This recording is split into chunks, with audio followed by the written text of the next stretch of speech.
Hi, I'm Janet Demeter, co-founder of DIPG Advocacy Group, along with Elizabeth Pissar, president of Julia Barber Foundation in Knoxville, Tennessee, and Paul Miller, childhood cancer advocate, event organizer, and longtime blood and platelet donor from Littleton, Colorado, in the greater Denver area. Our group formed expressly for the purpose of supporting the DIPG awareness resolution in U.S. Congress. Our community of DIPG and pediatric brain cancer families has coalesced and grown significantly over the past 10 years. With the rise of The Cure Starts Now, the DIPG Collaborative, the Michael Moser Defeat DIPG Foundation, countless others, the Courtney Rose Foundation, a mighty effort to fund research has come forth from a space of utter hopelessness and despair. And I meant to also mention the Chad Tuff Foundation. It is unacceptable to us that in the wealthiest country in the world, our children have been overlooked for decades for research funding to save their lives because the numbers aren't great enough for investors. This is what I heard when I was told my son would die and that there was nowhere on earth I could go to save him. I lost my son Jack to DIPG in 2012. The incredulity, the outrage at the lack of attention our children with cancer receive for research into cures, which is shared by thousands, yes, millions of families, was the motivating force for this resolution. Our children's lives matter.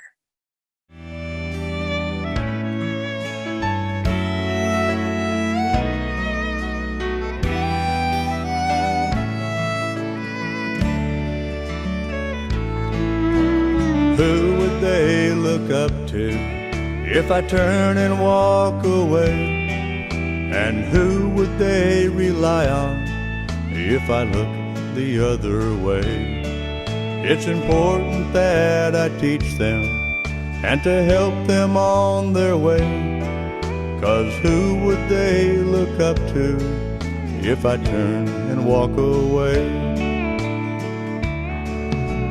Take the time to listen to what they have to say, 'cause the days just go so fast and might just slip away.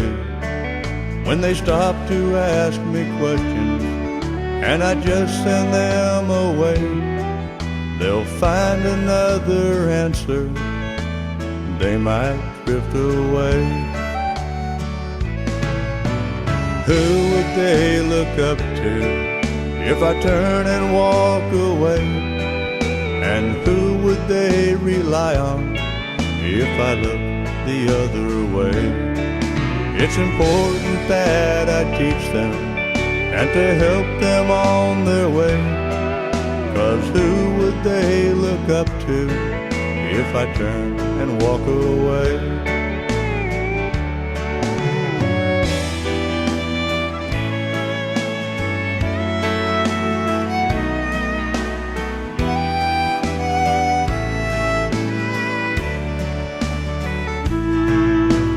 Take the time to listen each and every day. 'Cause the day you stop to listen, they might have walked away. Take these words of wisdom as you travel on your way. Keep the memories with you and listen to what they say.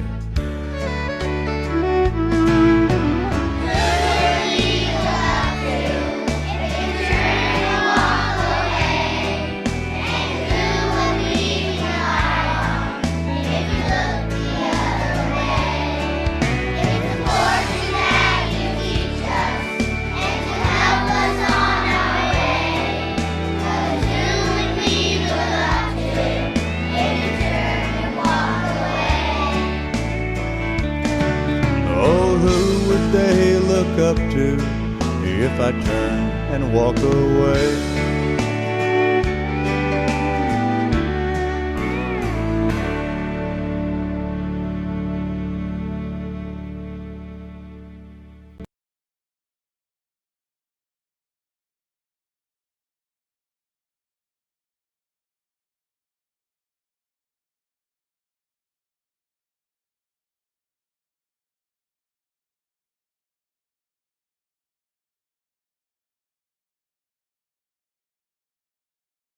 DIPG is, in a way, a great ambassador for childhood cancer, especially childhood brain cancer, which most do not realize is the most prevalent subtype, slightly ahead of leukemia.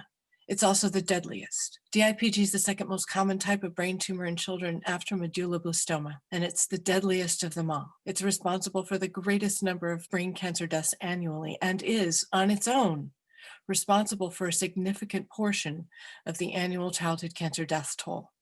It has been taking hundreds of children's lives annually in our country alone, unchecked for decades. If a human killer were on the loose performing this deed, you can be sure that we would spare no expense to target that killer and bring him to justice. In this way, the DIPG Awareness Resolution is meant to sound the alarm, to attract urgently needed financial, scientific, and humanitarian aid to the space, to help our families, which provide 95% of the research funding, to struggle to make new clinical trials accessible and available. It seems that to propose that a day of recognition, which is included in the resolution, would be warranted due to the exceptional and horrific nature of this beast. This is our case before House leadership, with almost half of the House of Representatives signed on to HRES 114. We submit that the urgent call to save our kids dying a cruel death across our great country deserve this beacon of hope.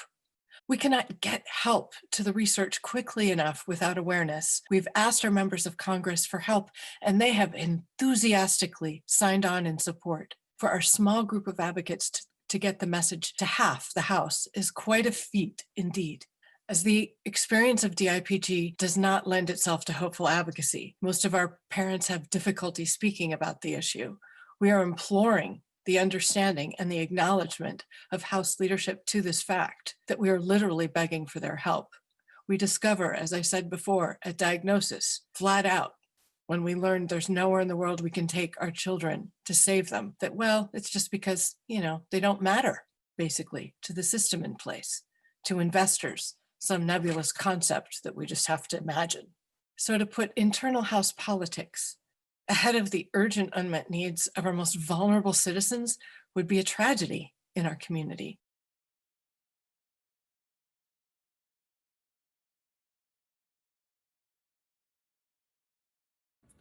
My name is Howard Salmon, and my son is Liam Salmon. He was diagnosed earlier this year with DIPG, and I'd like you to please urge the House of Representatives to please pass the House Representative Bill 114. It's for awareness for our kids. Those that can't speak right now, we need to speak for them, please. For my son Liam, For my son Liam, I would like you to please urge the House of Representatives to sign the bill. Thank you very much.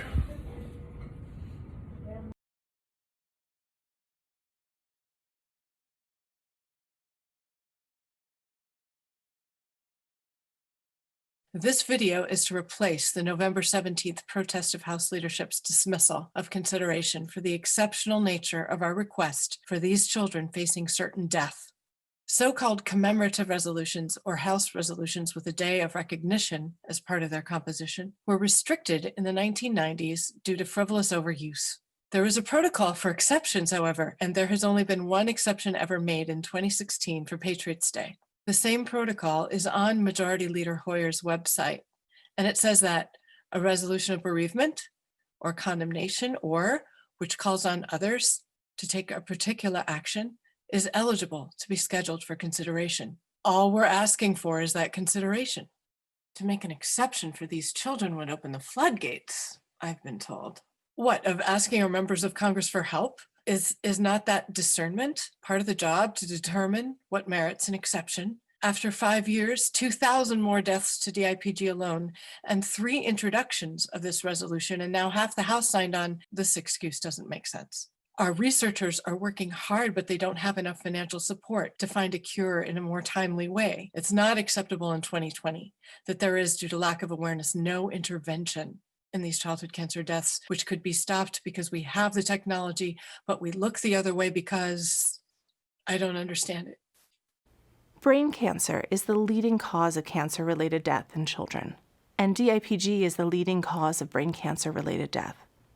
To date, DIPG is universally fatal, and the average survival is less than a year. It strikes approximately 400 children, adolescents, and young adults every year in the United States. And given the median age at which DIPG occurs and the average life expectancy in the United States, DIPG accounts for approximately 24,000 life years lost annually. How much larger the effort would be, how much quicker we would find effective therapies, if more people were aware, if more people and more resources joined us in this fight. Thank you for taking the time to consider this initiative to raise much-needed awareness that will benefit children, present and future, who face DIPG. So, of our community and the public, we have two big asks right now, but they're easy. They don't cost anything except maybe 5 minutes or more of your time, depending on what moves you to action. Easy to follow instructions are at dipgadvocacy.org on the 218 finish line page and the letters to the speaker page. They're easy to find. They're on the top menu. You can't miss them. We need 15 more signatures to get a House majority. Make sure your representative in Congress is signed on to HRES 114. And if they are, please thank them. And if they're not, call their office and ask them to. There's sample scripts of things to say on the website, or you can write a quick email message to them, or both. Directions are, again, on the 218 finish line page. Number 2, go to the letters to the speaker page. Contact information is provided for each of the leadership team, which includes the majority leader, minority leader, and whips. But of course, the speaker is the most important. If you're short on time, just leave her a message, which again, we provide scripts if you need them for a phone message, and then write or cut and paste an email to her for which we provide a direct link. Repeat this simple action and share. This is the last week the members will be in DC before the holiday, but the session doesn't end until the end of the month. So if they hear from us, a lot of us, it will still make a difference. We do not know if we'll be able to reintroduce the resolution with the Awareness Day, May 17th, attached to it. Quickly, huge thanks to the Michael Mosher Defeat DIPG Foundation and their tireless efforts and partnership in this endeavor, as they have worked hard with the community in getting as many states as possible to recognize May 17th as DIPG Awareness Day. We have over 33 now. We thank all of our community in their contribution to this effort. This is the reason for the May 17th designation in the resolution, which is a collaboration of our entire DIPG community.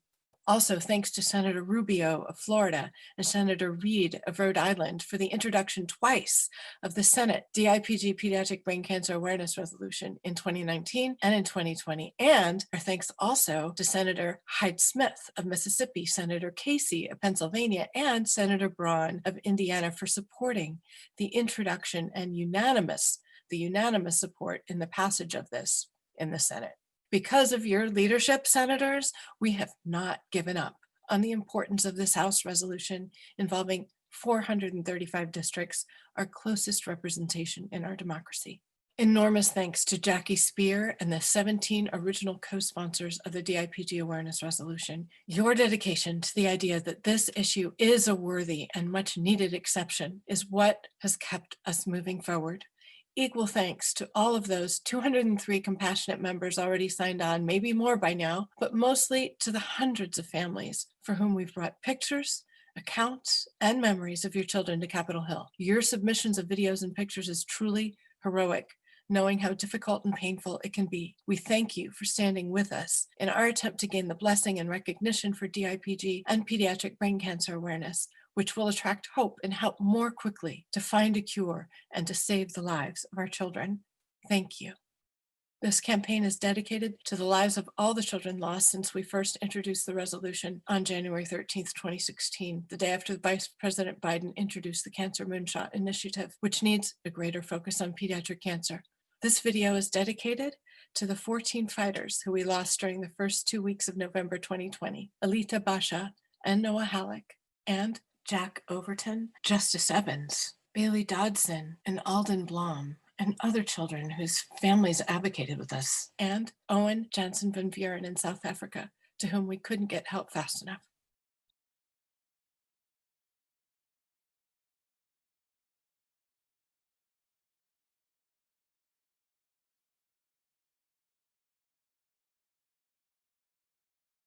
Hi, my name is Cassie Diaz.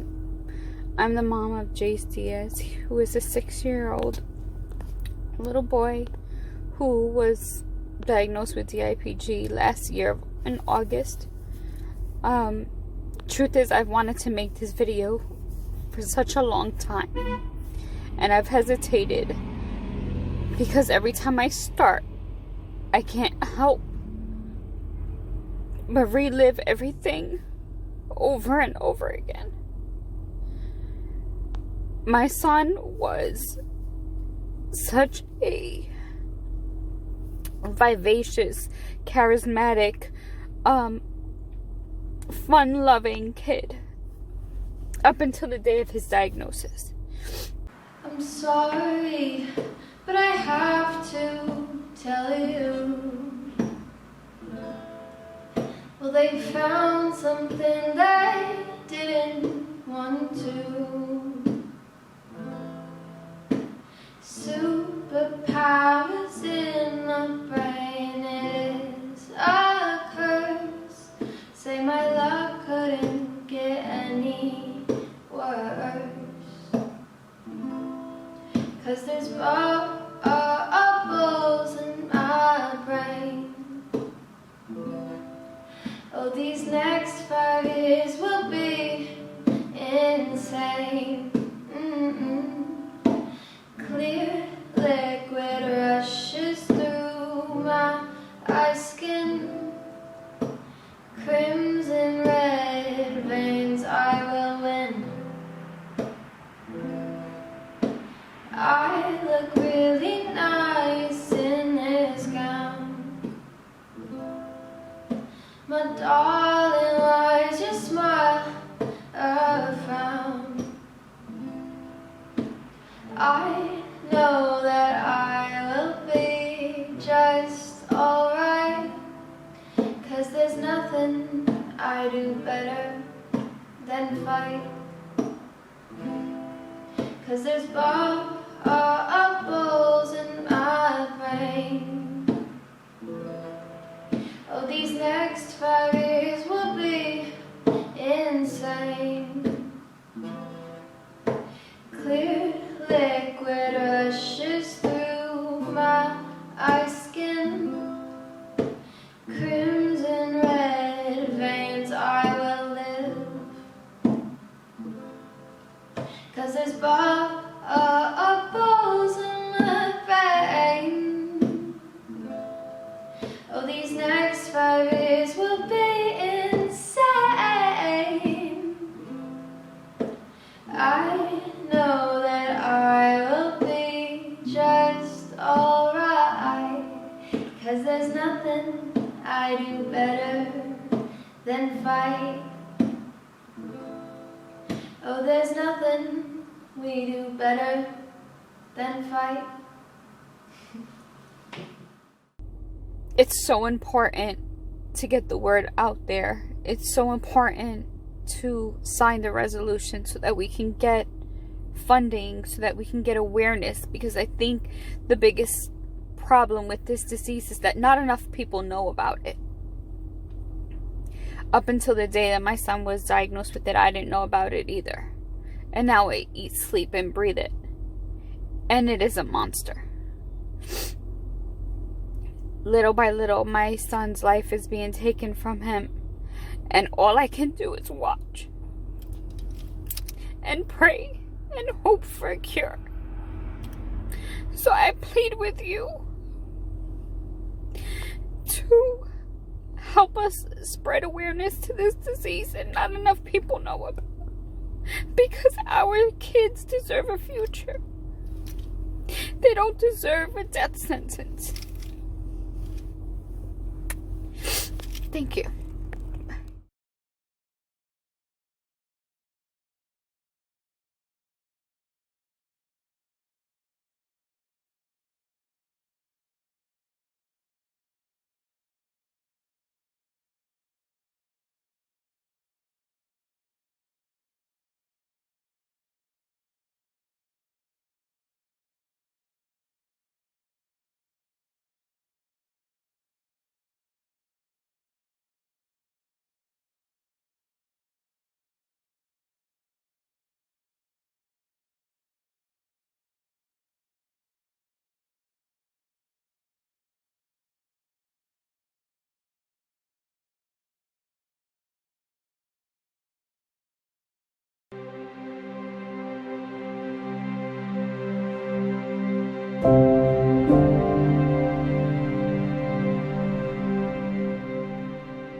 This is my daughter Genesis.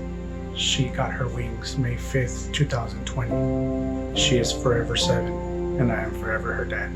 This is my son Talanash, forever 6, Sydney, Australia, DIPG, born in 13 weeks. I am forever his dad. This is my daughter Trinity. She became an angel on November 12, 2018. She is forever 11, and I am forever her dad. My name is Matt Suter. This is my daughter Addie Joy. She passed away from DIPG on June 3rd, 2018. She's forever 4, and I am forever her dad. This is my daughter Isabella. She died in October last year. She is forever 5. I am forever her dad. This is my daughter, Annalise. She died in February of this year from diffuse midline glioma. Last Father's Day, she wrote on my card that she loved me more than 130 billion pandas. She was amazing. She's forever 9, and I'm forever her dad. Hello guys, this is Gracie, forever 7, and I'll forever be her dad. Love you, Gracie. I'd like to introduce you to my angel, Hyla. Forever 7, nearly gone for 2 years, and I am the DIPG dad. This is Sophia Ann Myers, and she is my daughter. This will be the 3rd Father's Day that Sophia is in heaven and her daddy's here. Sophia, Joshua is forever your daddy. Hi, this is Emily. She passed away on Halloween night 2017. She is forever 10, and I am forever her dad. This is my son Levi, who flew home to be with Jesus October 11th, 2019. He is forever 3, and I am forever his dad. This is my daughter Abigail Green. She died from DIPG June 15th, 2017. She's forever 8, and I am proud to forever be her dad.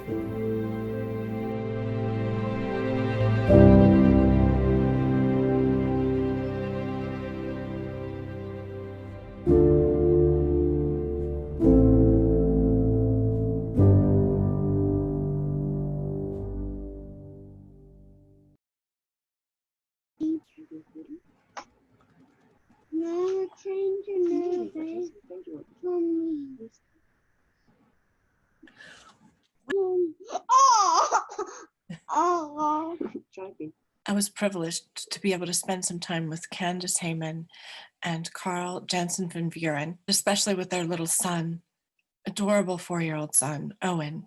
They are from Johannesburg, South Africa.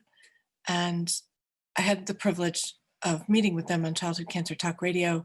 We did a podcast. It's our October 22nd, 2020 podcast. If you look on toginet.com, you can find the full interview. I'm sharing with you a brief window into our conversation. The video release of our podcast has not come out yet. This is a privilege because little Owen passed away during the first 2 weeks of November. I wanted to help. We're continents apart, but yet we sit there watching each other, pleading with one another, and we're helpless to help each other. COVID-19 restricted even St. Jude's International from helping them get on a clinical trial. Of course, we don't have any clinical trials that save these children's lives, but extend life. And very few get the opportunity. Very few. There are very few spaces available on most clinical trials. At any rate, I hope you enjoy getting a few precious moments with Owen. And so we send our love and our prayers to Candace Heyman and Carl Jansen van Vuren. We hope that you're keenly aware of the presence of your angel. You know, Carl's not here. I'm not going to take this alone. So please, I said to him, before you say anything to me, please phone him and tell him to come through. We need to deal with this. Because I don't like the fact that you don't have good news. And then later on that day, they sat us down and they told us that there's absolutely nothing they can do, that we need to go home and spend as much time as we can with our son. The only treatment they can offer us is radiation. So having to swallow that, It's probably the hardest thing I've ever had to do, and I think I speak for everybody. The very next day, we had to go back to the government hospital they'd left him unattended for so long. And I'm trying to forget. okay, I'll give you one now. Then Hey, Owen. Are you sleepy? I will make sure he will be remembered for the rest of his life and for the rest of my life. I promise you that. You're an amazing boy. Put that down. We're in Africa. Are you gonna shoot me? It's just the way we Come are, on, right? target practice. Here we go. Here we go. Here we go. I love the heart. Oh my gosh. I'm gonna get a heart and show it to you too. Oh, look at that. That's so great.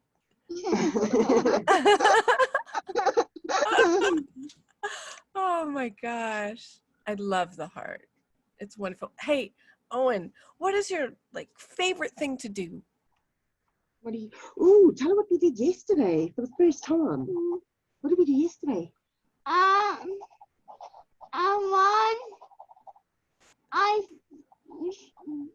Avengers for my birthday. Where did we go yesterday? Where were we? What did we do? Hey? And Mommy drove on a boat. We took Owen for his very first boat ride yesterday. The EMS, the emergency medical services guys came out, took time out of their day to host us and Owen, and they took him out in the water and they gave him a life jacket. And it was his first time. They even let him drive the boat. Awesome. Such a heartwarming experience, and these are individual people who are not part of any big corporations that are just out of their own, taking time out of their day to host Owen and just try to make his wish list a reality at this point. So we are doing what we can from our side and hoping and praying that maybe he's the miracle baby and they find the cure in time. That's all we can do. So when she started radiation, I literally was talking to Dana-Farber, St. Jude's, Seattle, MSK, NYU, Boston. I can't remember what else, but literally I called Dr. Monge too. I try to call all the doctors that specialize in DIPG and just first learn information. What do you do? I had learned the second day or third day when she got diagnosed, I asked the doctor, I was like, okay, what do we do? And he had said, look at clinicaltrials.gov. But the challenge with all this is I had to learn it. I had to do it, let alone look and you read all that information. You're like, okay, I don't know. What does this mean? That was a big challenge to become sort of like a doctor on your own in a way. You teach yourself about all of it, what it means, what it is, where to go, who to talk to. Hi, my name is Dr. Adam Green. I'm a pediatric neuro-oncologist and a pediatric brain tumor investigator at Children's Hospital Colorado. I just wanted to urge everyone to support the DIPG awareness resolution and to spread the word and to make sure it is passed through Congress this session. It is shocking still to meet new families and new children with this disease and to tell them that we do not have hope for cure for their children through modern medicine. We have learned so much, though, about the science of DIPG, but we're getting to the most difficult part of the process, which is taking those new treatments against the targets, what we learned about DIPG, and making those into better outcomes for these children. It's an expensive part of the process. It's difficult, but we can get there. We have the team. We have commitment from our patients and families, but we just need the public awareness and the funding to take this last step to give hope to these families. So thank you so much for your support.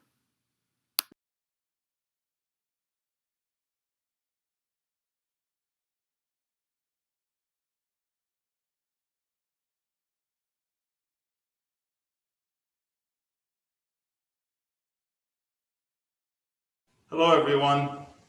We're here in support of HRES 114 to designate May 17 as DIPG Awareness Day. I'm Dr. Marcelo Ortigao with my wife, Dr. Tanya Hess, and our son, Felipe. And we're the parents and the big brother of Juliana Has Ramada Ortegal, who passed away of DIPG 20 months ago on March 3rd, 2019. We're together here because HRES 114, by bringing awareness to this terrible disease, will likely bring additional funding sorely needed for research and to search for a therapy and possibly a cure for this disease that affects nearly 400 children in USA alone. As of today, the outcome of the IPG is only one. Children diagnosed with the disease will die of the IPG. And this has been the story since we first heard of the IPG from Neil Armstrong's own daughter, who died in 1962. So no parent deserves to hear your child has cancer and we can't do anything about it. There needs to be a cure, there needs to be a treatment, and we ask you for your support on that resolution so that we're able to ask for more research money so that we find a cure. Juliana was a bright kid, an athlete. She loved to live and did not want to go. And like every other kid that is affected with this disease, we need a cure. So please support the resolution. You can see Juliana's picture behind Felipe. At that time, she was 9 years old, and she passed away. She was 10 years and 8 months.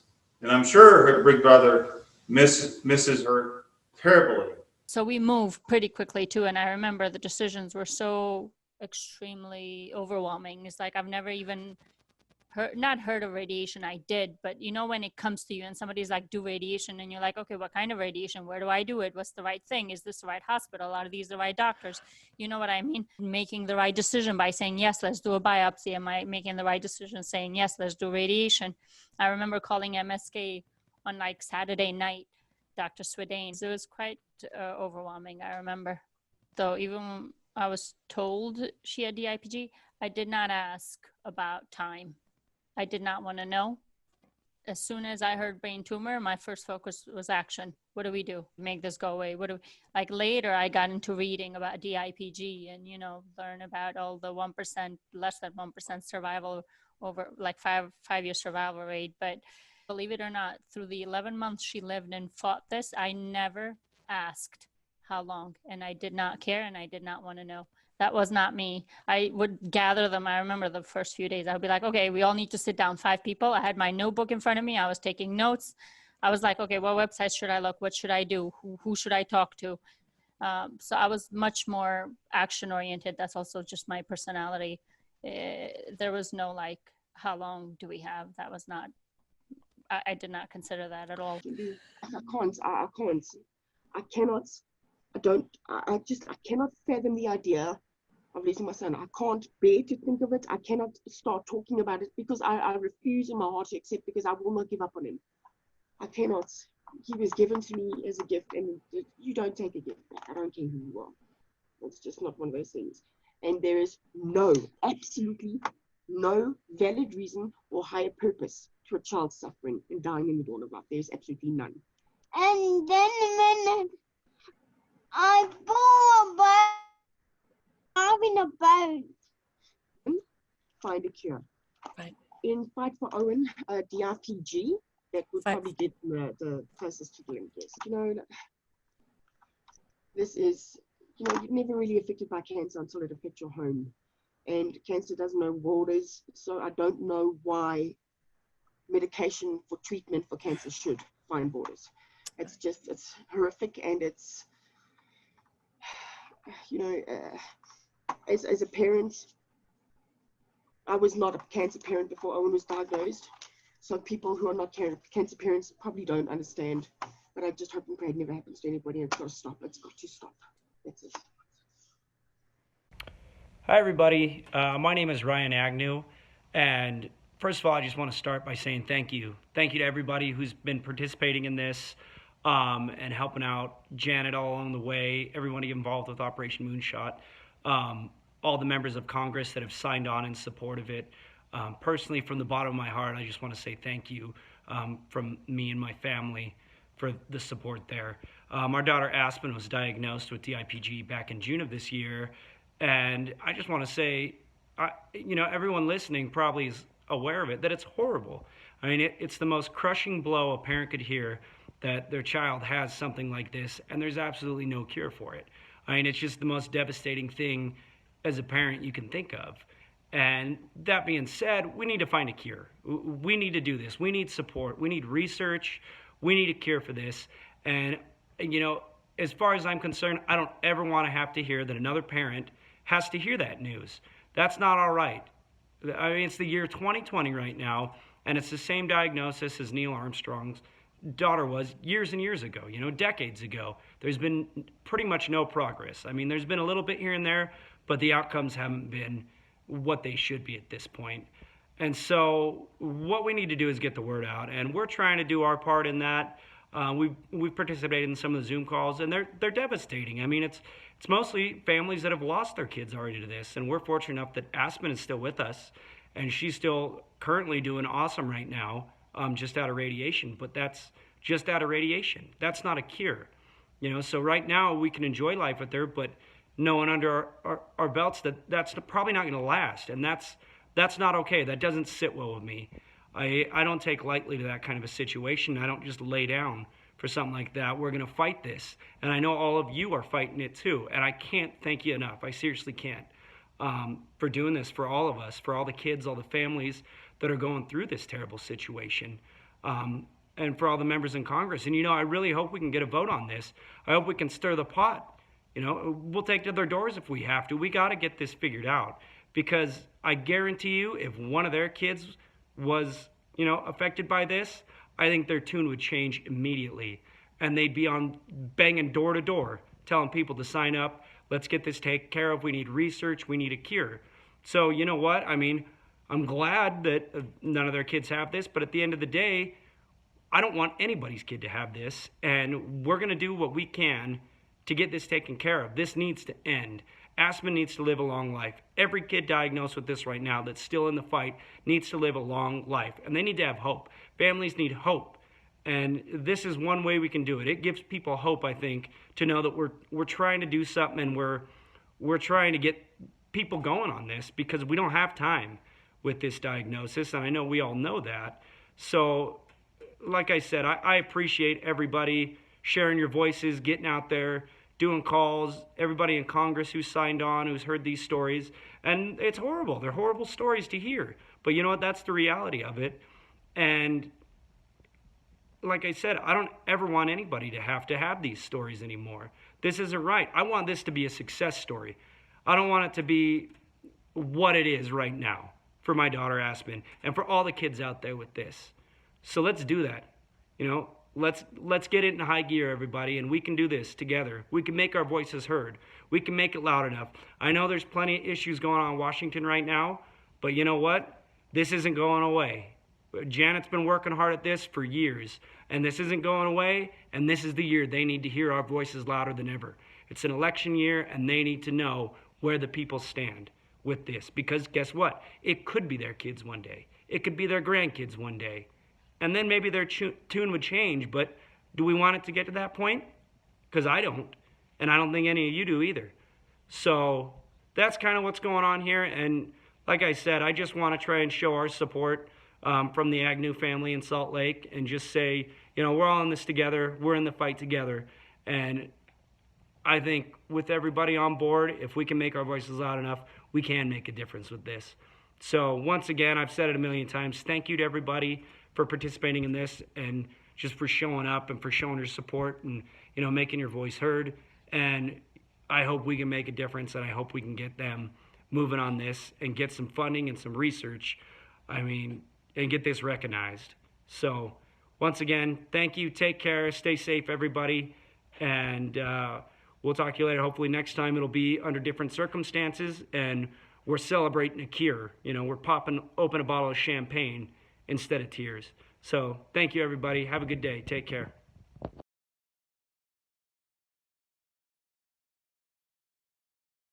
I'm also going to be sharing with you the reading interspersed throughout this presentation of our letter to House leadership from DIPG Advocacy Group. Some of the examples on the our webpage, letters to the speaker at dipgadvocacy.org. Some of those samples are excerpts, some are not. But we hope that it will inspire you and also inform you a little more about the challenges that we've faced over time, just getting this resolution recognized and what it's really about and what's at stake.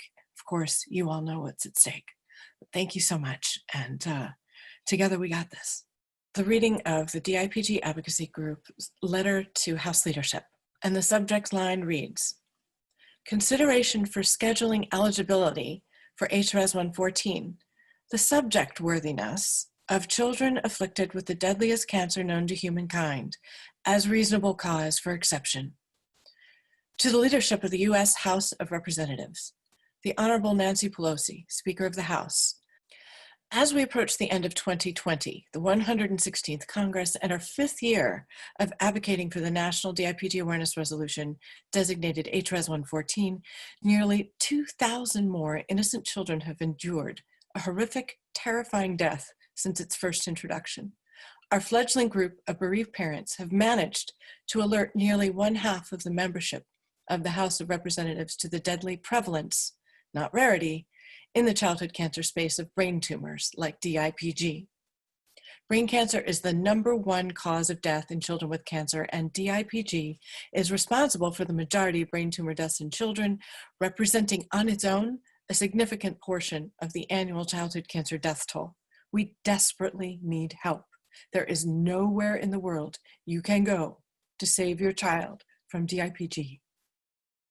The main reason we need you to allow consideration for HRES 114 is the incredible cruelty of the deaths these children endure, and for the families who must witness this tragedy in complete helplessness.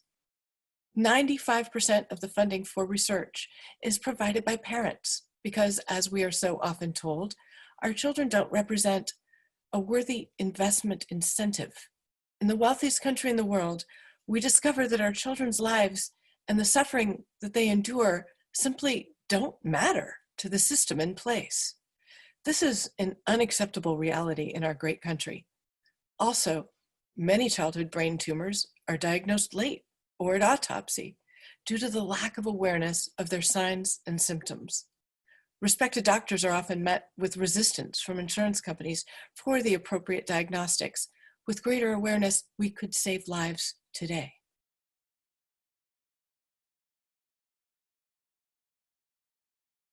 Hi, I'm Congressman Mike Garcia, California's 25th Congressional District Representative. Thank you for this opportunity to join the virtual Moonshot for Kids rally for our children. During Childhood Cancer Awareness Month, it is an honor to include my voice with yours to raise awareness in this fight against pediatric brain cancer, or DIPG. Let me first commend Ms. Janet Demeter for her leadership and tireless advocacy. She's educated me and countless others on how prevalent and how devastating this disease is to many families. As a resident of the 25th District, Janet has been gracious enough to share her personal DIPG experience and losses, and to make sure that Congress is educated and empowering research to defeat this most devastating disease. In Congress, I'm pleased to co-sponsor and support House Resolution 114, which would designate a DIPG Awareness Day.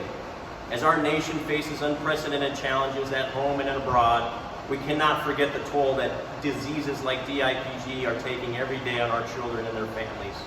DIPG accounts for an alarming number of childhood brain tumors and can occur without any warning at any age. These aggressive tumors are incurable due to their location in the brain, and treatments have not been significant. And they haven't changed since Neil Armstrong lost his daughter to this disease decades ago. We know our challenge is great, but our resolve is greater. As Neil Armstrong will forever be remembered for his heroism in leading our nation to the moon, our generation can be remembered for leading the charge in eradicating childhood diseases. We as Americans can come together and push united for solutions to our greatest challenges. Raising awareness is important, but Congress must also ensure our full commitment and support for the research and for the doctors who ultimately find the key to eradicating these devastating enemies. lately, about 2-3 weeks, probably 3 weeks tops, she started once or twice. She mentioned a headache, but that summer, last year summer, was like really, really hot. So, and she used to stay in the pool literally all day in the summer. So I was like, maybe it's dehydration, and then it would go away. And then a week after, she would trip a lot. And there's one thing about it, Ika is not clumsy. She used to go to soccer, she used to do sprints, she used to run, she ballerina, like she was very active. So clumsy was not her personality. So when she started tripping, it kind of got me worried. And I remember 2 nights before, on Friday night, I was like, me and my husband were looking at her, and my husband's like, I think I saw her eye turned in. Did you see that? And I was like, no, I didn't. And I really didn't. But I remember him telling me, and I trusted him because I had seen, like I said, her being clumsy and then her telling me a headache.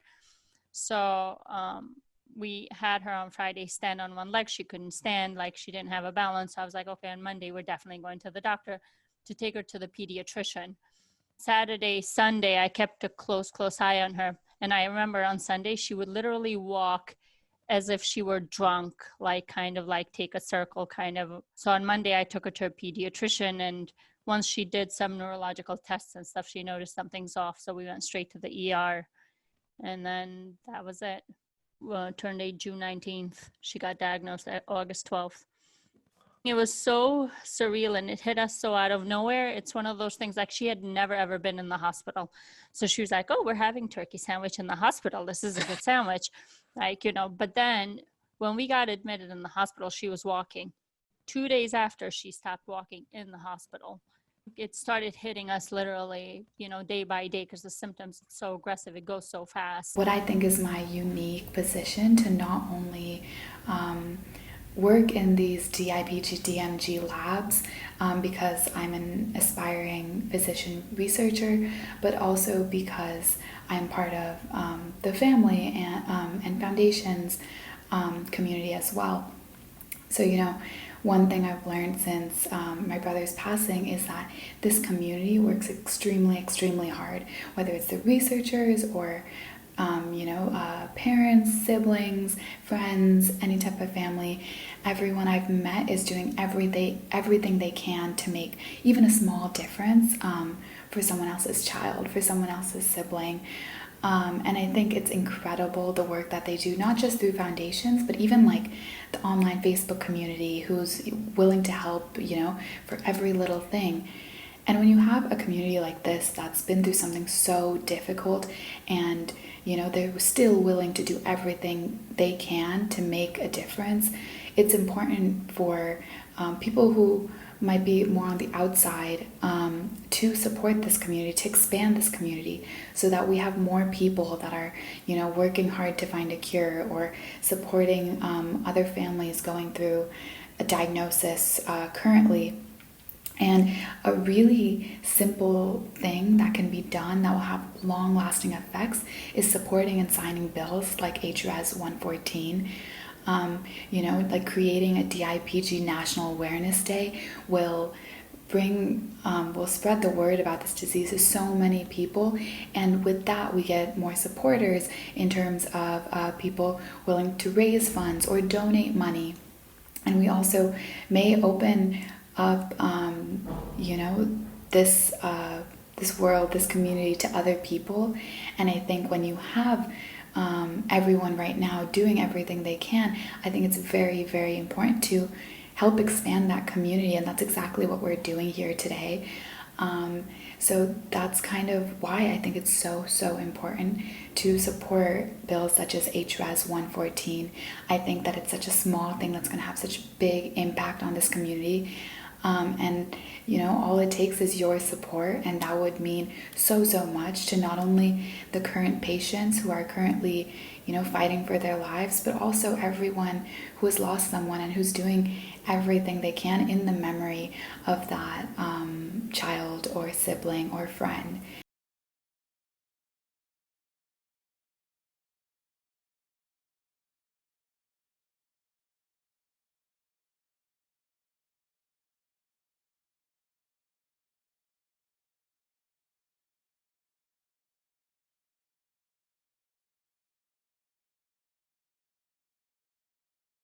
Hi from the future. It's on the weekend here in Sydney, Australia, and I'm Jerry Ty for Janet and our DIPG advocacy team, for Moonshot for Kids, which is incredibly important. It's incredibly important for all of us, for all our parents, and for all our children. I'm a DIPG dad for my son, Talon. This was actually taken on day 2 of diagnosis. Sadly, 13 weeks from this point in time, Talon would die in my arms. And he basically was just made his 6th birthday at the time. So yes, 13 weeks. We didn't get the average 9 to 12 months that everyone else, sort of like aspires to make memories and things like that. We just had 13 weeks. And this was in 2012. So Talon's been gone now for 8 years. And it still feels like yesterday for me. As with all driven parents, we sort of like try and do something with our grief and do something hopefully in a positive way to actually make a difference.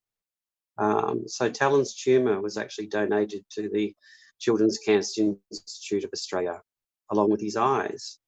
And he's now a live cell line under Dr. David Ziegler and Dr. Maria Tasole, some of the lead researchers in the world. So they're doing an amazing job here in Australia. We've got some brilliant researchers with Dr. Matt Dunn and also in Victoria as well.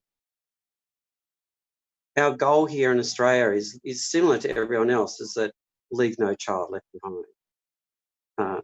Don't leave any stone unturned. Find out what's actually going on to actually make a difference for our children. We're with the Children's Cancer Institute of Australia. We're looking forward to zero cancer for our children. So my story is that I became involved with DIPG from that point. It's not my area of expertise. I am medically based, but wasn't my area at the time. But that has since changed from there.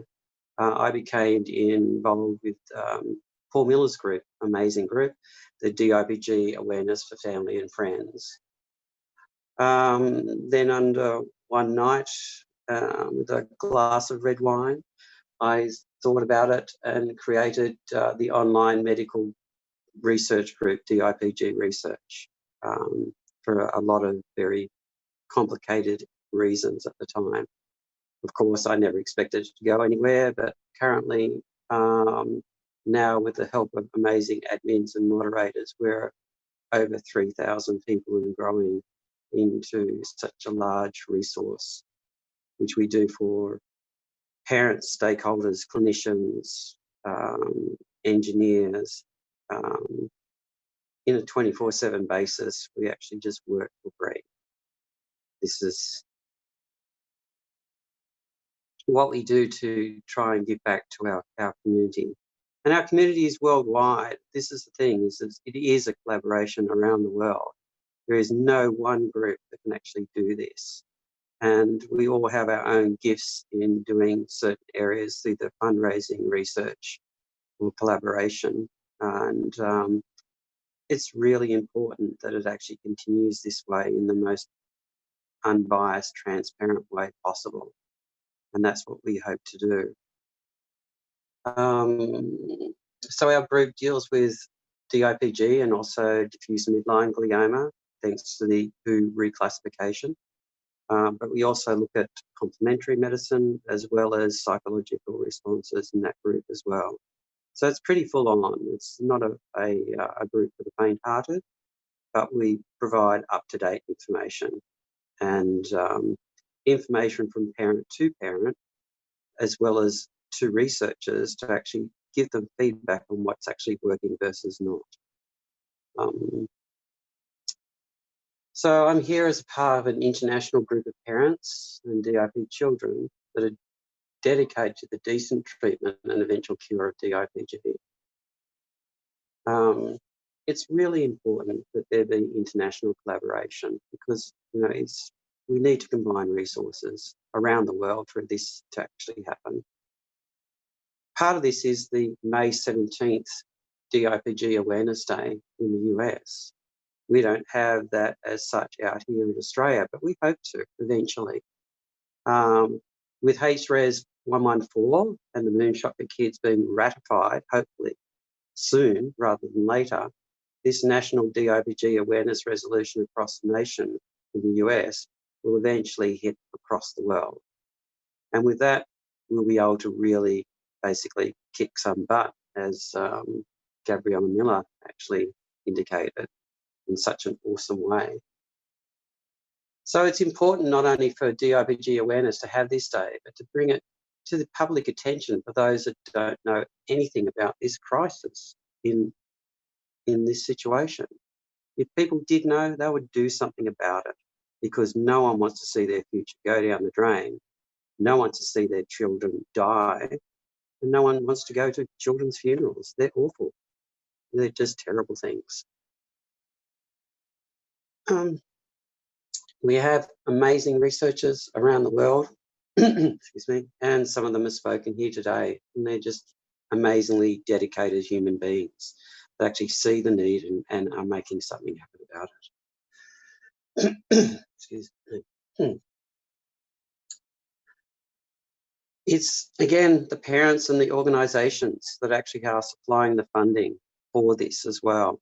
And the efforts of Gabrielle Miller's family and the other foundations, Cure Starts Now around the world, have made a huge difference because without that funding, we wouldn't have the research that has been available today.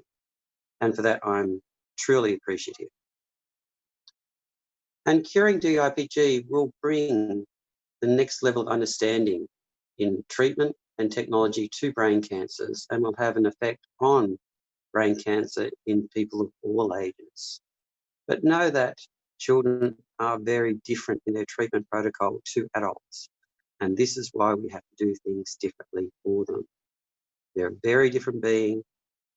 They react very differently to treatment. And this is why we need specialised treatment just for children. Some children are born with DIPG, but again, on average, we're around the 5 to 9 year old mark. But we do have young adults that really also, unfortunately, have come down with DIPG. Some are in their mid-20s and some are in their mid-30s. Some of them have their own families. And unfortunately, in the vast majority of cases, they all die.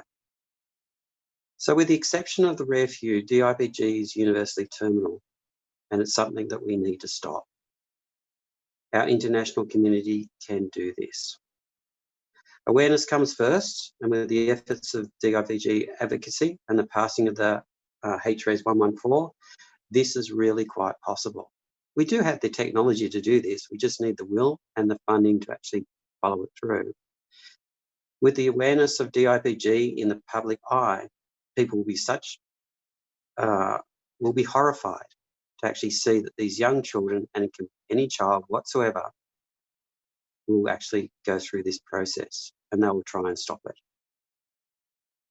Last of all, I'd like to thank everyone for being just so awesome because you guys are awesome. You've made such a huge difference around the world and we hope to just continue that through. So huge hugs from Australia and our DIPG community, which is global and includes every single one of you. Thank you so much. Take care. Awareness page for Friends and Family, which has now gone global. It's over 4,000 people that come every day. And I'll be telling you everything that you already know because all you here have been through this. And the person comes into that group, a new person comes in and they ask, just my son, daughter, whatever, just got diagnosed, what can I do? And a lot of the responses, and most of the responses are, I'm so sorry. And it's tough. And I'm preaching to the choir here because you know how tough it is.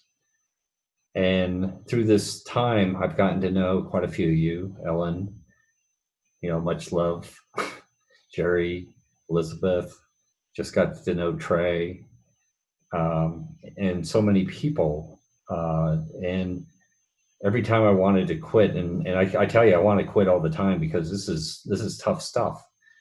And in DC, I'm called the runner because Janet just gives me all the packets and says and tells me to hit every office. And so I hit the 435 plus all the other offices in about 3 days. And I have about anywhere from 30 seconds to 3 minutes to bring the story to Congress. Sometimes I get 15 minutes because I hit the right person. But the important part is that we stay consistent. And so there was one time, a couple years ago when I was after a hard day on the Hill, and we were out having dinner, and Elizabeth was there, and William, her son, was there, and Janet was there. Oh, there's William. And I sat there and I said, I can't do this anymore. This is killing me. And William looks me right in the eye and he says, you can't quit now, Paul. We need you. Just a reminder that what's happening here in my life is not being directed by me. It's being directed by somebody else. It's being directed by the angels. It's being directed by your children. And until my dying breath, I'll keep on fighting. And I love you all. So thank you for all being here, and thank you, Janet.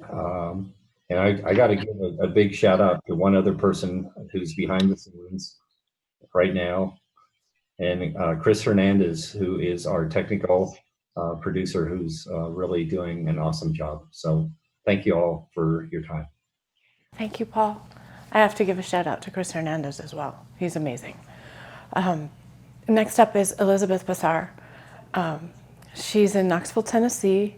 She lost her beautiful daughter, Julia, to DIPG in 2016, and she's a co-founder of our group. If it weren't for her friendship, I wouldn't be here right now. Take it away, Elizabeth. Hi, I'm Elizabeth Bassar. Paul already made me almost cry, so I have to start over without crying. So my daughter Julia passed away from DIPG, and she died 5 months after diagnosis. She was not quite 3 years old. At December of 2016, here's Julia with William. This is my son, William. He joins with us when we go to DC. I'm the youngest member. He's the youngest member of our group. And he has suffered as much as I have in the loss of Julia. He's had to watch his sister, who was diagnosed in December of 2015. He had to watch her slowly disintegrate, her body shut down from his smiling, happy little sister to a person that he didn't recognize, a person who no longer smiled, who suffered from immense, horrific treatments. And as parents, we do this because we want just any amount of time that we can have with our kids.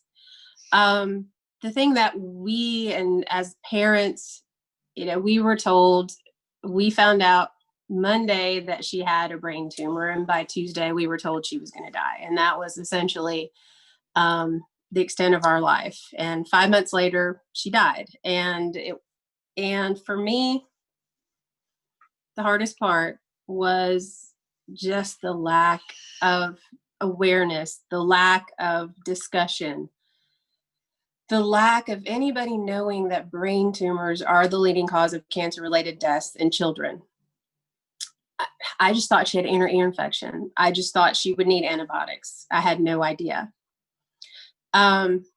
So for us, we set up a foundation, and that's why we set it up. William has been the best helper in just spreading the word. We will set up booths and we will just talk about it. And that's why we go to DC, to talk about it so that people know about awareness. For someone just chatted. I know he's reading messages. Sorry. For us, it's just about awareness, because with awareness, we can save lives today. Obviously, we need funding for DIPG research. It is the worst. And if we could find a cure for it, all those techniques and all the knowledge that we would have would trickle down to other types of tumors and other types of pediatric cancers. And it would just be astronomical if we could find a cure for it. But awareness today can save lives today. The more we talk about it, the more people know that brain tumors exist in children. And if their children exhibit symptoms, and DIPG symptoms are similar to other types of pediatric symptoms, the more the more that they know, the more they know they can take their children to see doctors and to get treatment. William and I were at a function here in Knoxville, and a lady came by and she saw our booth. She saw pictures of Julia, and she started crying because her son had died from a brain tumor. He was 14 and he died in his sleep. His mother didn't know he had a brain tumor. He had had headaches for a couple of weeks, and it wasn't until the autopsy report came back that she knew he had a brain tumor. She was so distraught. I was so distraught. William was crying. Everybody was crying. So I couldn't ask her, was it DIPG, or was it an operable tumor? And so I just asked her to point to, where it was. And she pointed to the top of her head. And so it was operable. There was something that could have been done.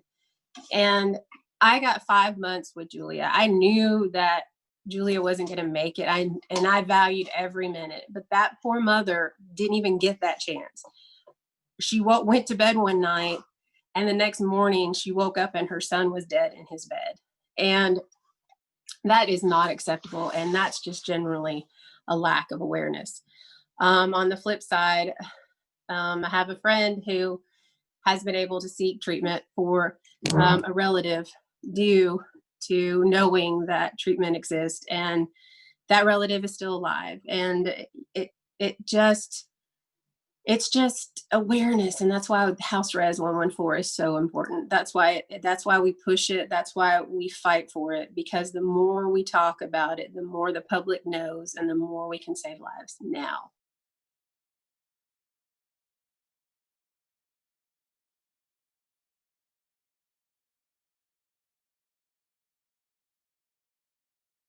No, we don't even have family history of any type of cancer, let alone child cancer. So it was a complete shock, completely out of nowhere. It's like, and especially hearing the words DIPG, that, you hear about leukemia and children's cancer, but definitely not DIPG as much. So we were completely caught off guard, something I never even dreamed of, let alone hear it or deal with it.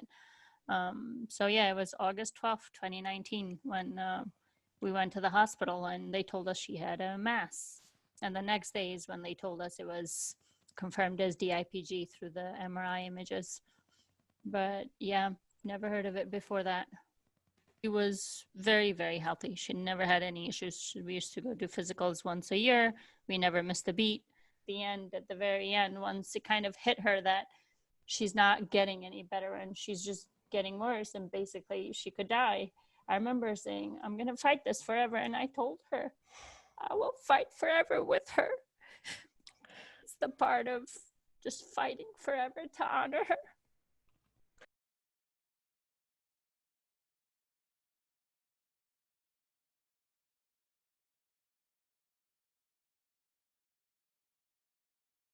Finally, whether or not these children represent a great enough cause for exception to the restrictions on commemorative resolutions is seemingly the greatest challenge to gaining the recognition of House leadership with whom a decision would ultimately rest. The back and forth direction we've received from your staff to go, quote, ask committee leadership, and then vice versa, knowing all the while the futility of this exercise is an unacceptable way of handling this issue concerning hundreds of innocent children in the United States currently facing a horrific death. The current legislative protocol for allowing an exception, were it officially consulted, would with any reasonable interpretation allow a pathway forward for HRES 114 to be considered for scheduling. We the people are asking for an exception for children fighting DIPG brain cancer from the leadership of the House of Representatives, consecrated to serve our interests, not special interests. We do this with optimism and a belief in our representative democracy as we lend our voice to countless lives gone, countless parents grieving. At a time of political unrest and cynicism, we submit to you that your attention to our plea is affirming and reassuring of our ideals as Americans. Thank you for hearing our plea. God bless you. God bless our children. And God bless the United States of America. Very truly yours, Janet Demeter, co-founder of DIPG Advocacy Group. In 2019, thanks to the work of many foundations and individuals across the country, 32 states recognized May 17th as DIPG Awareness Day. In 2020, we had many states that also recognized the day. Of course, with the pandemic, it was a particular challenge as many of the government's offices had shut down and were not moving forward on resolutions, yet we continued to have a very positive response. And we look forward to a renewed effort as well on the state level in 2021. The House of Representatives has the opportunity to stand with thousands of families across the country who have lost children to DIPG or are fighting right now for their kids' lives. The burden of fighting for a cure should not fall only on the shoulders of those families like us and like so many of you who we're with virtually today.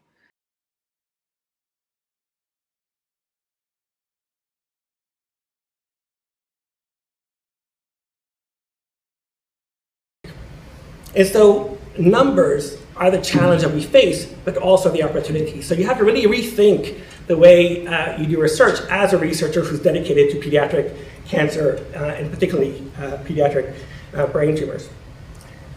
So as Sabina mentioned, consortia provide a really unique opportunity to rethink this model.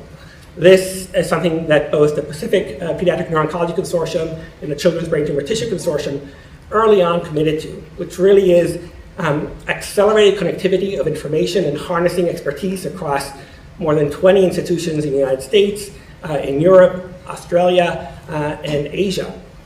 And the key is to harness both the connectivity and willingness of institutions to partner technologies that embrace that capacity to share data both amongst those institutions, but then even globally, but also new practices around the speed at which information is shared. A key thing about the moonshot, the original moonshot, that most people forget is that the reason that it launched was because of competitive environments between the US and Russia. So the reason everything scaled and accelerated was because of the time component. And that's one of the things that's, again, salient within DIPG, and as an edge case provides a lens that's actually true across all cancers.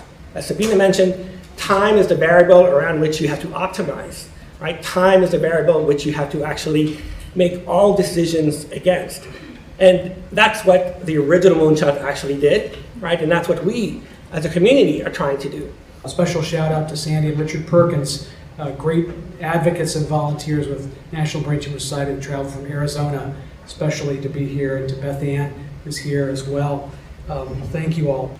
Working with groups like Defeat DIPG, DIPG Collaborative, Dragon Masters, Jack's Angels, Max Cure, there's so many groups who are all eager to work together and do it. With improving science, access to healthcare, and bold advocacy, and the partnership of the great congressional staff here in this room, which we thank you, we can do much bigger things. We can make progress. Thank you so much. We urge Congress to pass the DIPG resolution and elevate DIPG on the congressional priority list. Before I get started, I'd like to take a photo with you guys just to show all of the kids who weren't able to make it here that they're not fighting alone. They have help and we're here. So. All right. We're good to go. Thank you. Good morning. I am one of the many faces of DIPG. On May 17th this year, I learned what a diffuse intrinsic pontine glioma is. As I learned, my vision blurred and everything went numb.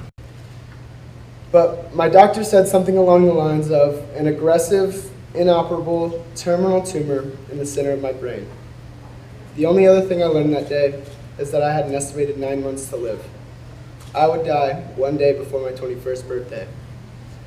There are no words to correctly explain my thoughts in the following months. I can only tell you that brain surgery doesn't hurt, it'll just make you forget how to walk, and radiation masks are straight out of a nightmare. Today, if I told you there's a person walking around who is killing 300 to 400 kids every single year, I would imagine we would all go home, hug our families, and turn on the news to watch our nation save the day. Well, I have gone home, and I have hugged my family. DIPG is not rare. DIPG is just rarely talked about. I can't expect you to fix something that you don't know about. So in the US, pediatric cancer kills more children than any other disease annually. Of those deaths, more than 15% are from DIPG. We need this entire country to be aware of that kind of killer. House Resolution 114 is an important step in demanding attention be paid to DIPG when funding public or private research. Awareness will lead to more funding and will lead to more cures. My mom finding a few aware parents who knew more than their doctors about choosing our best course of action from Facebook is the only reason that I'm here today.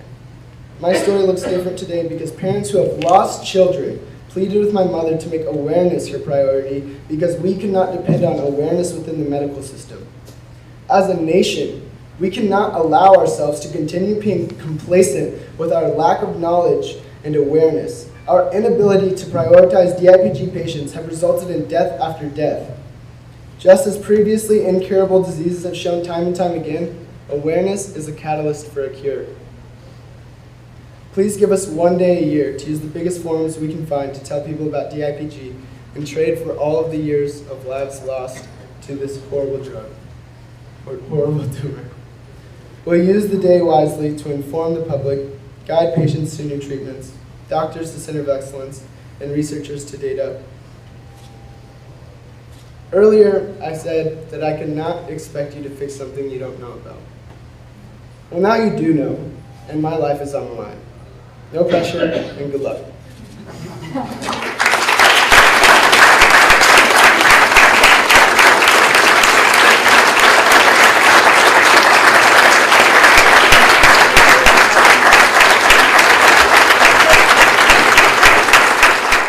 Honorable members of the Congress and esteemed staff, thank you for serving our nation this year. I can't imagine how tired you are. Please know that if this could wait, I would address you next term.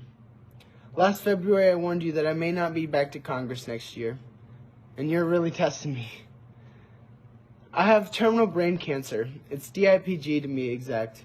I spoke to you in February briefing on DIPG. It's the tumor that kills more kids each year than any other death by disease.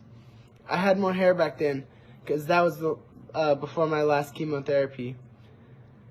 Today, I'm not asking for one more dime for cancer. That I'll tackle another day. I don't even think asking you to support awareness for childhood cancer should be too controversial.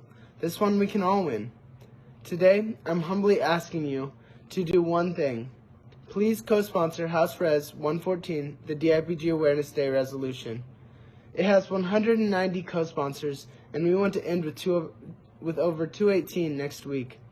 We need you. It's a day to most, but to me and my fellow DIPG families, it's a springboard for awareness of this horrendous killer that takes our walk, our talk, our swallow, our sight, our hearing, and eventually our last breath, while we know everything that's going on.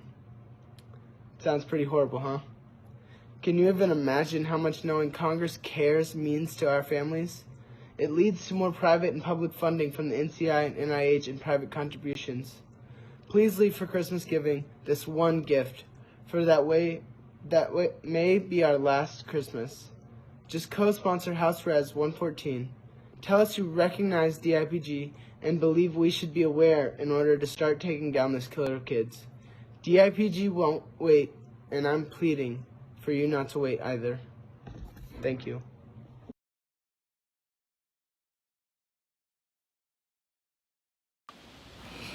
I am Patricia Palman.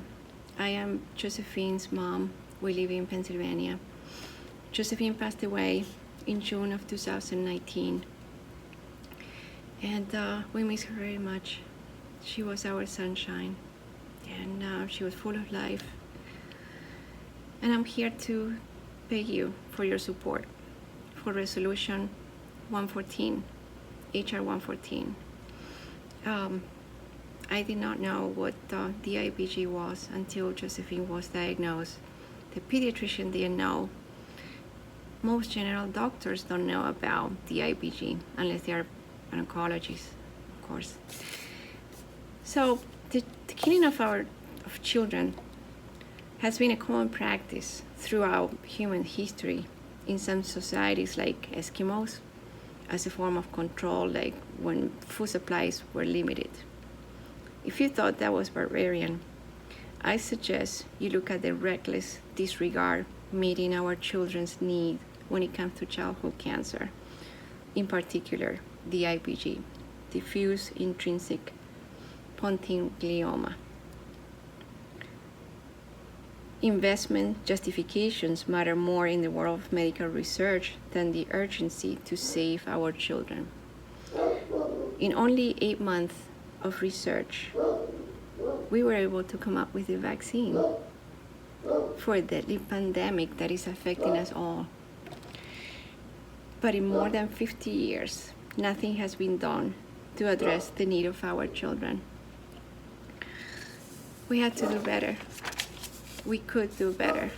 I mean, it is proven that when the research is done and when the fundings are done, are put in the right place, things can be achieved.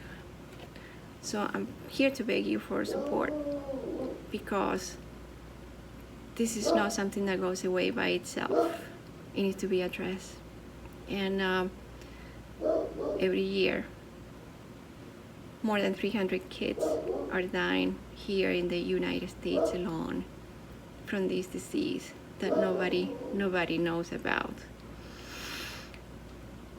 If you remember the story of the Titanic, you remember that children were saved because they came first. That's what we're supposed to do in a civilized society. We're supposed to save our children. We're supposed to save our kids because they don't have a voice. We're supposed to be their voice. We're supposed to protect them. So I'm here to beg you to consider supporting this resolution for awareness as the first step to arrive to a solution, to a research, and some hope for 300 kids that are dying every year. Thank you very much for those of you who already support the resolution, HR 114. And I'm begging you for those to consider supporting this resolution for our kids, for Josephine. Thank you. My name is Nicole Puglisi, and I am a DIPG warrior and SOFAR survivor. I am 26 years old from New Jersey, and I was diagnosed at the age of 22 in 2016 after I was in a car accident and sustained injuries to my neck. MRI indicated an incidental finding of DIPG on my brainstem. At that time, we decided to watch and wait as I showed no symptoms. And as we watched and waited, my mass had not grown, so we continued to watch and wait.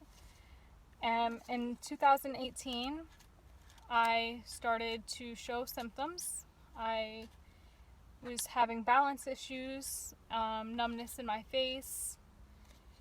I was having excruciating headaches, which became debilitating at one point.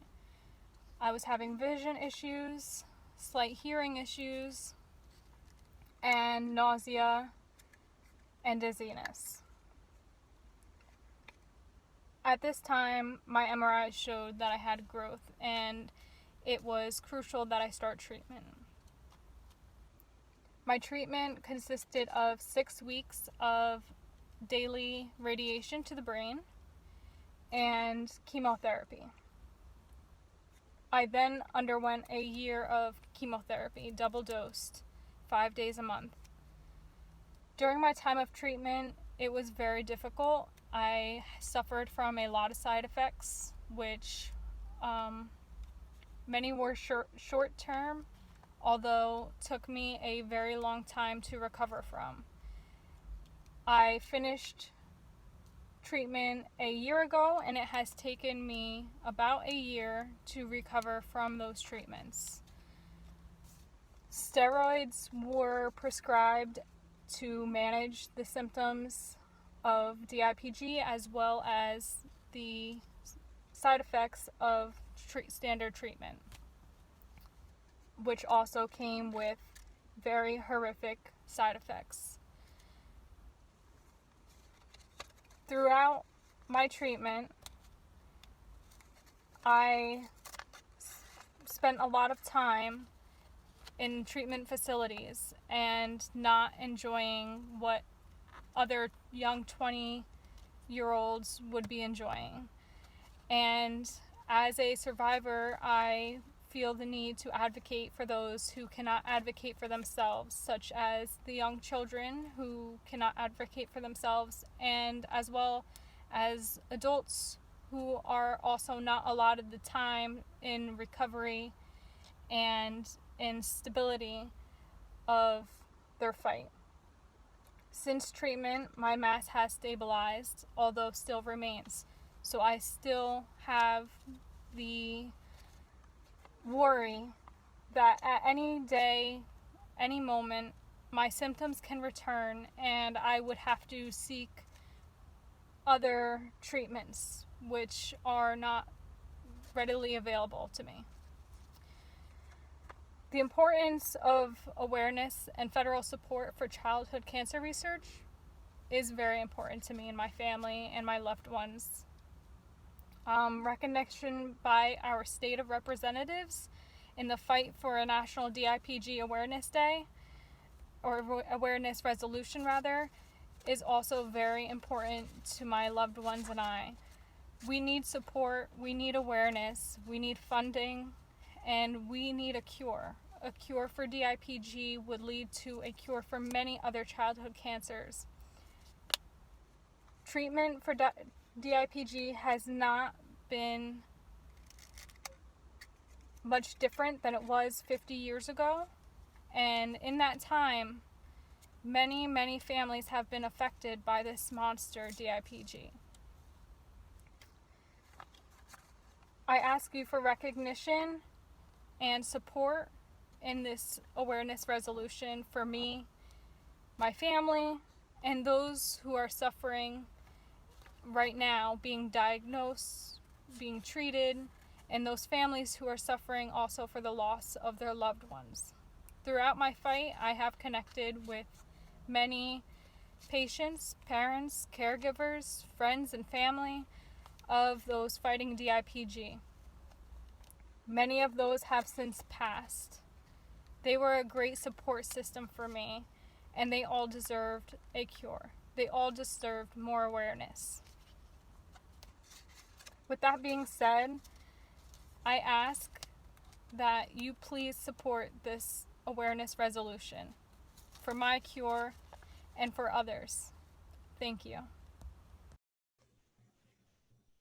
Why does this matter? Why do we want a day set in stone for children with DIPG? We're tired. We're tired of having to fight every year for a day to recognize these kids who fought so hard just to live when they should have been playing, laughing, learning, and growing. Some kids don't get to grow up. That is why we are asking. I'm not here today, but I want you to know who wrote these words. My name is Danielle Clokey, and I'm a neuroblastoma survivor. You may ask me if I am a neuroblastoma survivor, why do I care about DIPG kids? I was diagnosed with stage 4 neuroblastoma in January 1983, a few months after my first birthday. After 2 major surgeries, chemo, and radiation, in May 1984, I came down with viral encephalitis. I could not fight this infection because my immune system was shot due to chemotherapy, and the infection reached my brainstem where it caused the most damage. I was in a semi-coma for about 2 weeks. Sometimes I would wake up and cry before going back to sleep. When asked if I wanted to be held, I would vehemently shake my head no. At 2.5, I knew I wouldn't be able to hold my own head up, and that terrified me to no end. I had to relearn everything. I was a prisoner in my own body. Children with DIPG lose everything slowly, but they are cognitively aware until they lose consciousness for the last time. For me, it was all at once. I could always breathe, though. There was nothing growing in my brainstem. I fought so hard to get where I am today, though disabled, and I'm a voice for these children who should still be here, because I am here, and I get to do something about it. This is my choice. Most of these children are not here to tell you their stories themselves, but I bet if they were, they'd tell you the exact same thing I am. Please listen to these voices. In October 2013, I watched 10-year-old Gabriella Miller give an interview with the Truth 365. Gabriella had DIPG, and she was asked what she wanted to tell the people in Congress about childhood cancer. She said, "Stop talking and start doing." And then she burst out with, "Talk is bullshit. We need action." And then, because she was 10 years old and she had said a bad word, she started laughing and could not stop. 2 weeks later, she was gone. DIPG took her away from her family and friends, and it stole her from this world. Gabriella had so much potential. She was so smart. She was amazing. And the fact that she's not here anymore doesn't mean her work is done. It simply means that we have to carry her with us as we move forward. Pass HRES 114. These kids deserve recognition, and they deserve to change the world, even if we have to do it for them. Hi everyone, my name is Grace Weather. I'm an 18-year-old actress and author based in Los Angeles, California.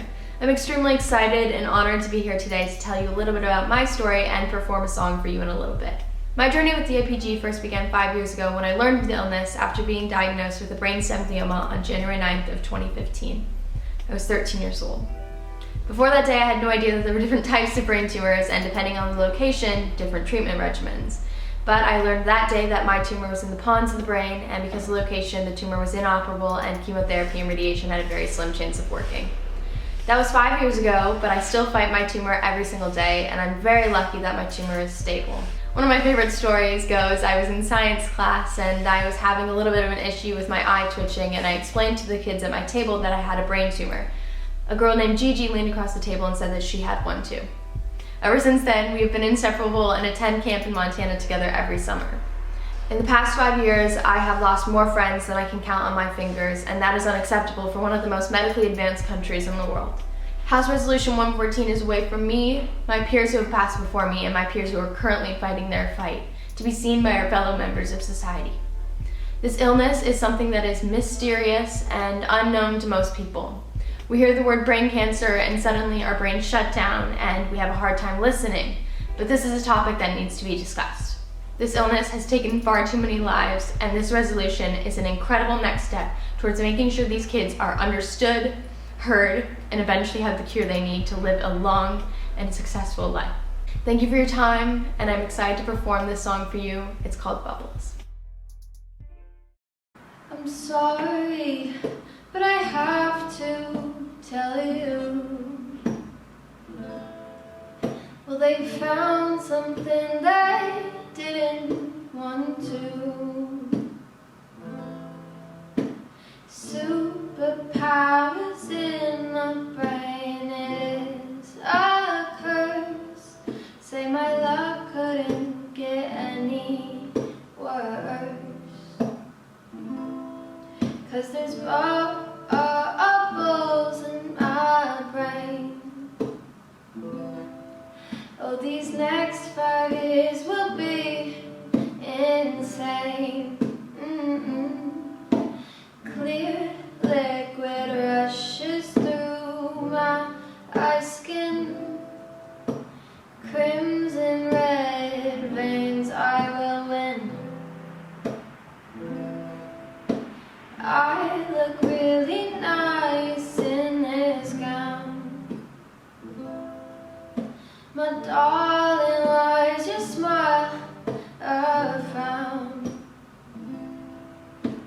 I know that I will be just alright, 'cause there's nothing I do better than fight. 'Cause there's bubbles in my brain. Oh, these next 5 years will be insane. Clear liquid rushes through my skin. Crimson red veins, I will live. 'Cause there's bubbles in my brain. Oh, these next 5 years will be insane. I know that I will be just alright, 'cause there's nothing I do better than fight. Oh, there's nothing we do better than fight.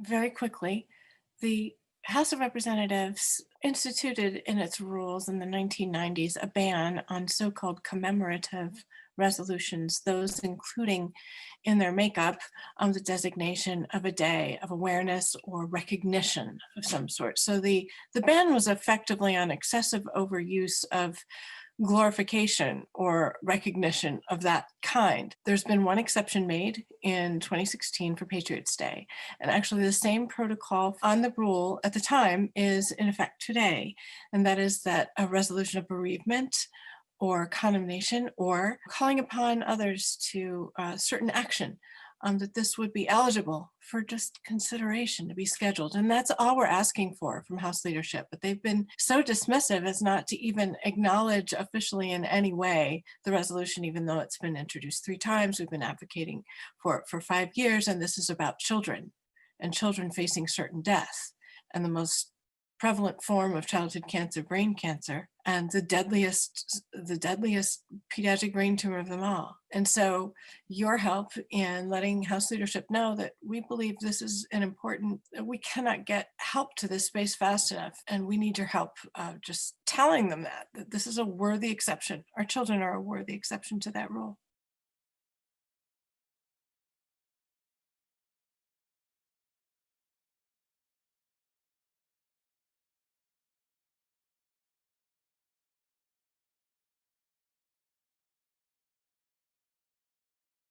There please fund for DIPG research for kids who can be healthy.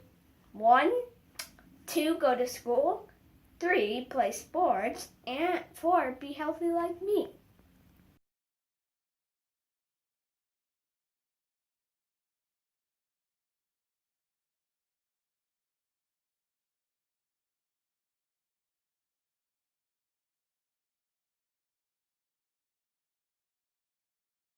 And that. And I got bubbles.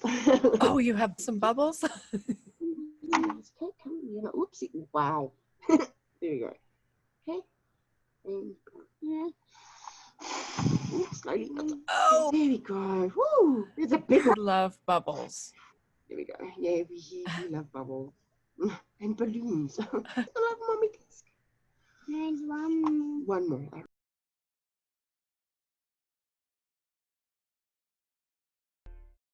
I'm sorry, but I have to tell you. Well, they found something they didn't want to. Superpowers in the brain is a curse. Say my luck couldn't get any worse.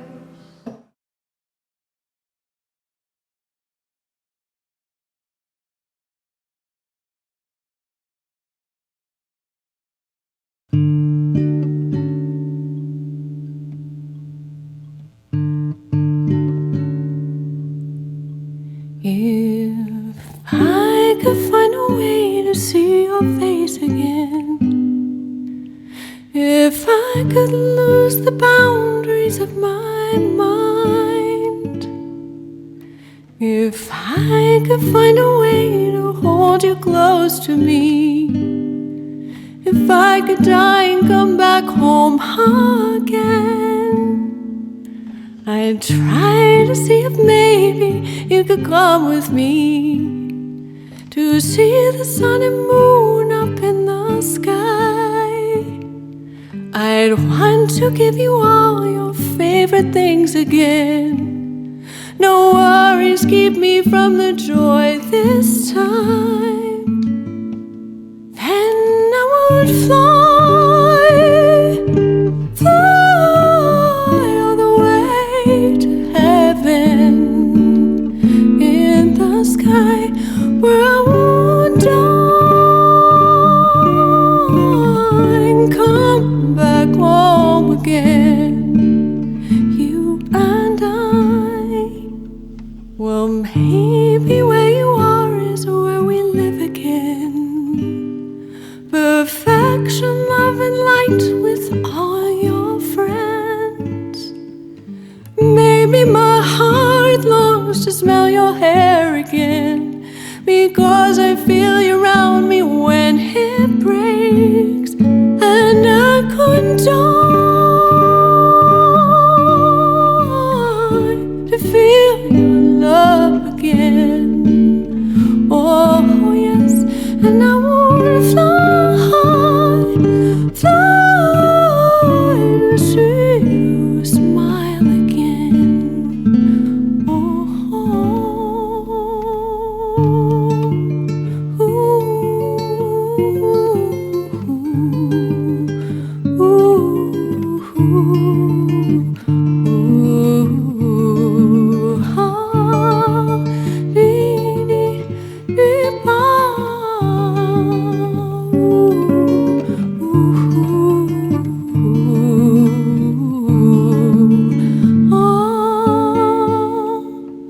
Well, maybe I am right where I'm supposed to be, a little lost to feeling of this world. I know that what you taught me means the most to me, that love's the only truth I need to know. And never blame and anger what your loved ones do, but look within yourself to heal the pain of having missed the boat of life for way too long. Then when it was found, you couldn't stay. When it's your love, love that finally saved my soul. Oh yes, it was your love that made me happy. I guess it doesn't matter where we really are. In the end, your life has taught me to see God in your love. Love, I see it everywhere in my life. Oh, your love made me so happy in my heart. In your love, love, I found the sweetest light from above.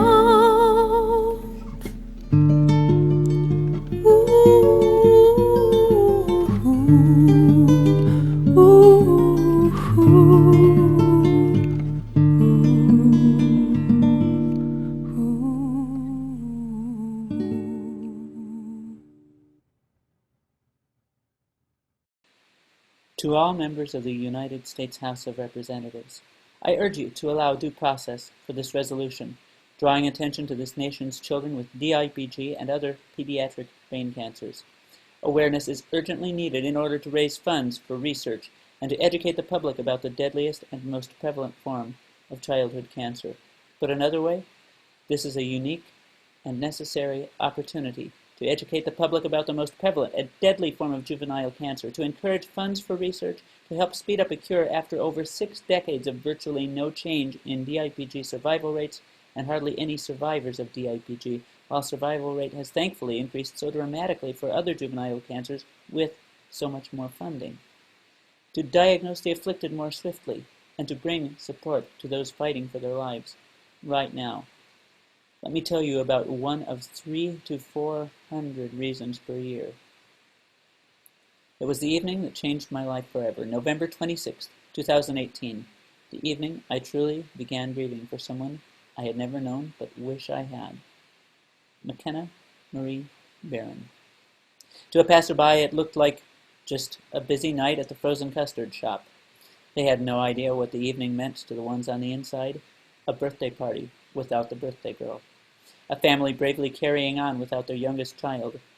Gathered with friends yet again to remember a life snuffed out so early and so devastatingly. This wasn't even the first time since her departure that they had done this, and there might never be a last time. Time does not heal all wounds. Time never heals this type of wound. The loss of a child. McKenna had left behind the deadliest of all childhood cancers, but had also left behind her earthly body and beloved family, and flown away to be with Jesus at age 8, 2.5 years before the night that changed my life. She would have been 11 that night in 2018, her 11th birthday total, her 3rd with Jesus. So there was the Barron family. There were their longtime friends. On the evening that changed my life forever, there they were, talking over frozen custard, remembering what a wonderful child McKenna had been, and, as her mother has said about these parties, turning a negative into a positive by raising funds to help another small warrior in her fight with cancer. And there I was, the odd man out, this short, socially awkward guy who'd followed McKenna's battle on Facebook without coming to know the family in person, after a then colleague had added me to her Facebook group because she was a relative of that colleague. I had taken her needs before God. I had prayed for her family's comfort once she had passed, but I had never met her loved ones, except that her brother had been in some of my classes when I'd been a substitute teacher, and I hadn't even realized he was any relation to her. So you may wonder, what did the devastating story of McKenna's departure have to do with me? And what does advocacy for all these other children, their families and their friends, have to do with me? And what does it have to do with you, when DIPG may never have touched a family you know? And it's possible that it never will. Well, I had thought of myself as a compassionate Christian man, but once I got to know McKenna's family in person, my heart went out to them in a new way. I wished I had done more than just pray. Yes, as a Christian, I believe taking someone's needs to Jesus is the most important thing we can do for them, but faith without works is dead. That's why it was the evening that changed my life forever. I would see childhood cancer all over the place from then on, especially DIPG, just like McKenna had. I couldn't just think of how sad it was, pray a quick prayer, and walk away, because I was truly grieving over McKenna for the first time, though much too late. And there are 300 to 400 McKennas every year in the U.S. 300 to 400 every year. Innocent little children, girls and boys just like your own children, suddenly given a death sentence and an average of 9 to 12 months to make memories with the family and friends. Why? Because even in the richest nation in the world, 300 to 400 innocent children saved per year have not yet been considered worth the investment in research for a cure. I firmly believe in miraculous healings because I've seen them many times, but God also uses earthly means such as medical treatments, and researchers can't discover these earthly means without the necessary funds. And people can't fund a cure for a disease they don't know about. That's why this House resolution is so important. Again, what does the sad plight of 300 to 400 kids and their families have to do with us? I submit that it has everything to do with us. As I said earlier, this is a unique and necessary opportunity to educate the public about the most prevalent and deadly form of juvenile cancer, to encourage funds for research, to help speed up a cure after over 6 decades of virtually no change in DIPG survival rates and hardly any survivors, while survival rate has increased so dramatically for other juvenile cancers which have had the needed funding, to diagnose the afflicted more swiftly, and to bring support to those fighting for their lives right now.